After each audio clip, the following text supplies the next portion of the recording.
All right, did I skip over you? Did you play? But you haven't played. You've just been chiming in. Okay. Well, let's come back to the back table first. Okay. Right? Let's keep skipping. Exactly right. That won't last long. Okay. Well, this is Andrei Parabellum. Two things I'd like to share. One, pricing-wise. The interesting thing we found out that the more you raise the prices, the more clients you're going to have. But however, there will be a point where raising prices one notch will stop clients from purchasing. But if you keep raising prices from that, you do one or two notches up, and these clients start buying again. That's very interesting. We didn't think about that first.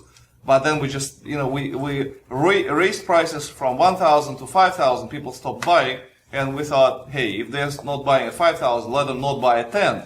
So we raised it again, and they started buying. It's going to be a different client though, but when you raise prices, you're going to have more clients. That's it.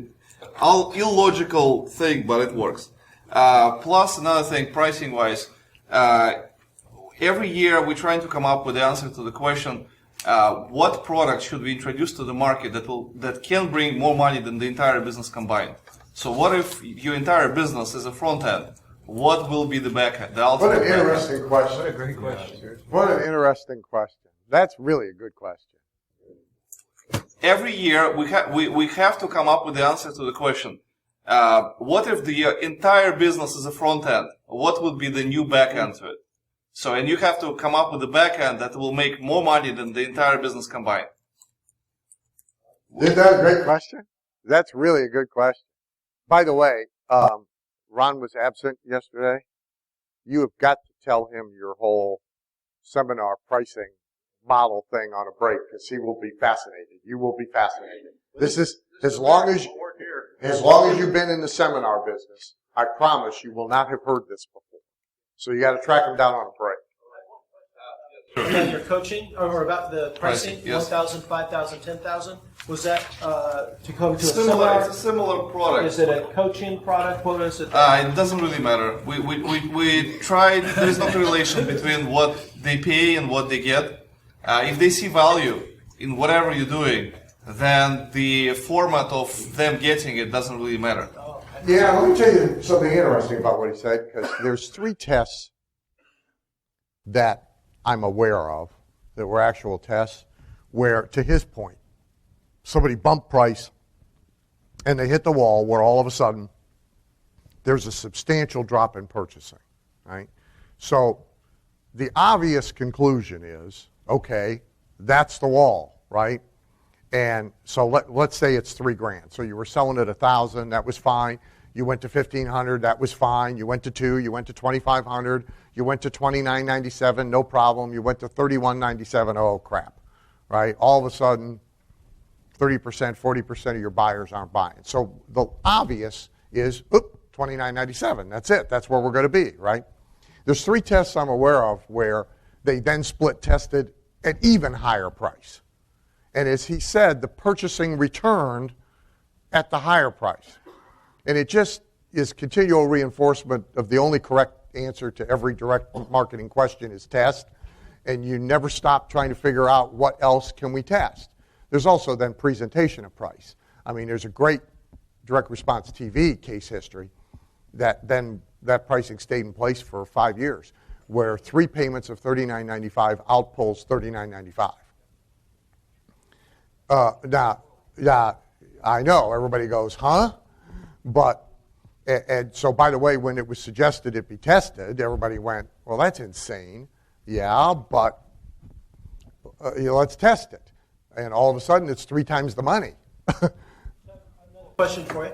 Yes. Andrei, if I could. Mainly for listeners, of course, not me. Did you, when you raised the price 1 to 3, 5 to 10, when you went like that, did you add anything else to it, or did you?